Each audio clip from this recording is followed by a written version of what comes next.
Hi, everyone. Pastor Galen, lead pastor at Shine Hills Church. Thank you so much for joining us on this podcast. We hope that these podcasts will be a real encouragement to you on your spiritual journey. You can also connect with Shine Hills at shinehills.org. Hope you enjoy the program. We are across the street and around the world, Cheyenne Hills. Well, hello again, everybody, and we are back. We actually have stayed because we just realized that we need to continue on because schedules. Yep. So we are staying here, and we're going to plow on through Genesis. And so, just to give a little overview, we had Abram turned to Abraham, and then Sarai's name changed to Sarah, meaning there's going to be a promise, and you're going to have a child, father of many nations. Abraham laughs. Now, this is when we get to see Sarah gets her little chuckle out of this thing too, because basically some time has passed and still they're saying the Lord keeps promising this, and I don't know what he's thinking because Abraham was 100 years old and now Sarah is 90 years old. And, you know, it's kind of laughable to think you're going to have a child. Do you remember how old Abraham, or of course then would have been Abram, was when God first makes a promise to him? Was he in his 80s? I mean, I'm just curious how many years have passed? That's a great question. I remember he was 83 when Ishmael was born, but there was some time before that. So I'm sorry, I don't off the top of my head now. Yeah, that's where we need Ken. I know Ken. He would have known that. We could just edit Ken in. He can do a voiceover. It was 25. No, I don't know. But anyways, my point being that there was a long period of time that had passed from that initial promise. And right. Like, well, when is this going to happen? And I think, anybody that's ever waited on God, could go to this passage and maybe take some, God's promise, and he's been good with his promises. Anybody that's ever had a child that's, you've raised and you pray and you pray and you pray, and it's like, they don't seem to be tracking with the Lord. This would be a good place to go, and Lord, you promised he or she gave his or her life to you, and where's your faithfulness to come through, that kind of thing. Yeah. Those are real prayers, and this would be a good place to go. Yeah. We actually started with application this time. Oh, wow. Now we're going to read the story. We're going to go around the back way. Go the back way. Now we're going to read the story. So here we go in Genesis chapter 18. And the Lord appeared to him at the oaks of Mamre as he sat at the door of the tent in the heat of the day. He lifted up his eyes and he looked, and behold, 3 men were standing in front of him. When he saw them, he ran to the tent door to meet them, and he bowed himself to the earth, and he said, O Lord, if you found favor in my sight, do not pass by your servant. Let a little water be brought, and wash your feet and rest yourselves under the tree, while I bring a morsel of bread that you may refresh yourself. And after that, you may pass on, since you have come to your servant. So they said, do as you have said. And Abraham went quickly into the tent to Sarah and said, quick, 3 seahs of fine flour, knead it and make cakes. And Abraham ran to the herd and took a calf, tender and good, and he gave it to the young man who prepare it quickly. Then he took the curds and milk and the calf and he had prepared, and he set it before them, and he stood by them under the tree while they ate. So this is kind of a crazy paragraph, actually, quick, Sarah. And I did some calculations when I preached this passage one time, and the 3 seahs of flour, or whatever if I'm saying 3, it was, can you see it there? Oh, it says, a seah, it was about 7 quarts. Or 7.3 liters. Okay. 7 quarts. Of flour. That is a lot. That was one. So that's 21 quarts. Yeah. That's a lot of cake. There was a lot of cake. There was a lot of bread made. And so, quick, Sarah, make 3, and you can imagine that's a lot.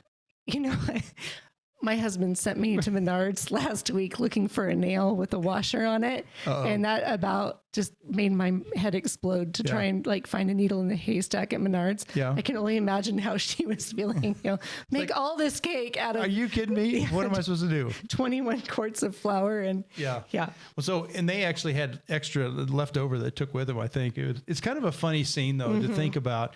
And then he goes and, he gets a calf and then he gets curds and he prepares it all and brings it to him. Well, now the question is, who are these people? Certainly the Lord. Is it the Trinity? Is it the pre-incarnate Christ? Is it Christ and some angels? There's a lot of speculation about, and we're probably going to read a little bit more about that. But this is God approaching the tent, and Abraham recognizes him. He calls him Lord.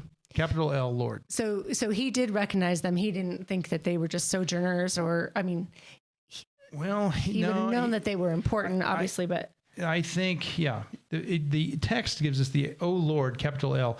It gives us the idea that he realizes this is the Lord, okay, in his presence. So we'll see as this unpacks here a little bit.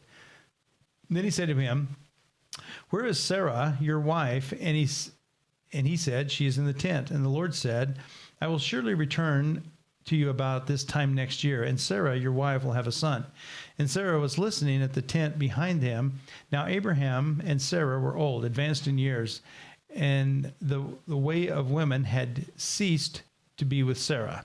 So Sarah laughed to herself, saying, "After I'm worn out, and my Lord is old," Lord small l means Abraham, "and my Lord is old, shall I have this pleasure?" And the Lord said to Abraham, "Why is Sarah laughing? Shall I indeed bear a child now that I'm old? Is anything too hard for the Lord? At that appointed time, I will return to you about this time next year, and Sarah, will have a son." But Sarah denied it, saying, "I did not laugh, for I was afraid." And he said, "No, but you did laugh." So, yes, you did. Yeah, I heard it. No, I think it's a funny scene, and I think they know this is the Lord. And she's saying, "No, I didn't laugh, Lord." And he's like, "No, you did." Well, I'm sure it's kind of fun. I don't know if he did it in fun and jest. Was it? I don't know. Go ahead. Well, yeah. Initially, it makes you wonder, because she's listening and maybe didn't see who was speaking, and so maybe there was a sense of I don't know, just laughing at this guy. Right. What does he know? There's no way. Yeah. And then when the Lord says, "Why did she laugh? Is anything too hard for the Lord?" Maybe that was why that she heard him say, "There's anything too hard for the Lord," when she realizes, that was, yeah. That could be, that could be. It's definitely an interesting scene. And now we've had both of them laugh, right? Last time Abraham laughs because God said you're going to have a son in his old age. And now Sarah is saying, this isn't going to happen.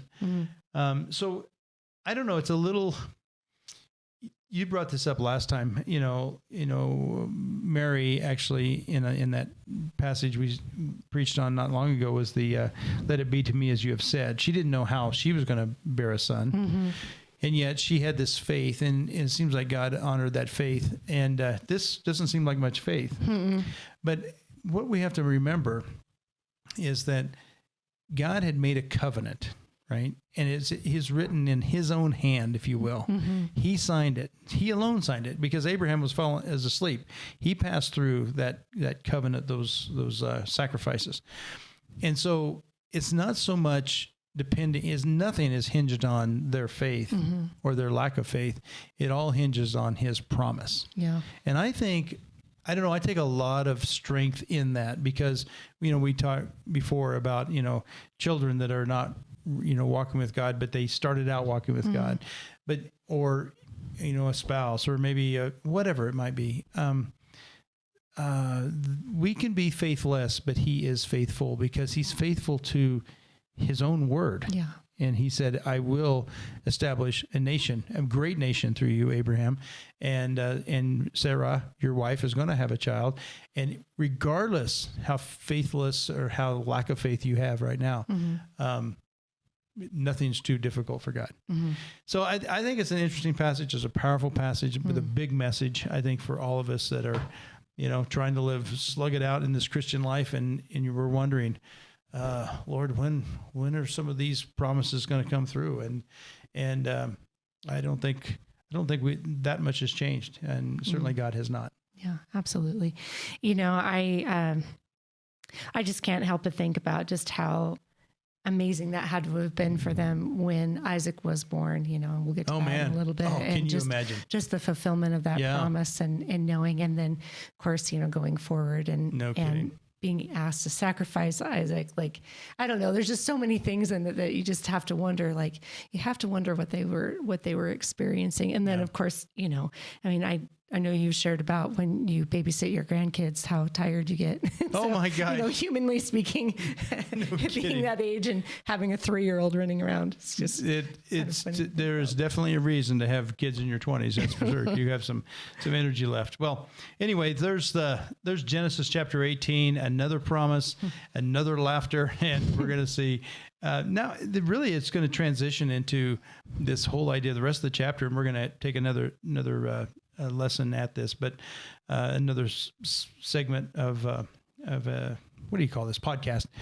And but we're going to see God say, "Hey, Abraham, I'm going to turn my attention to Sodom and Gomorrah." So that's coming up next. We'll see that for the rest of the chapter. Awesome. In the meantime, thank you so much for joining us as we continue to march through Genesis.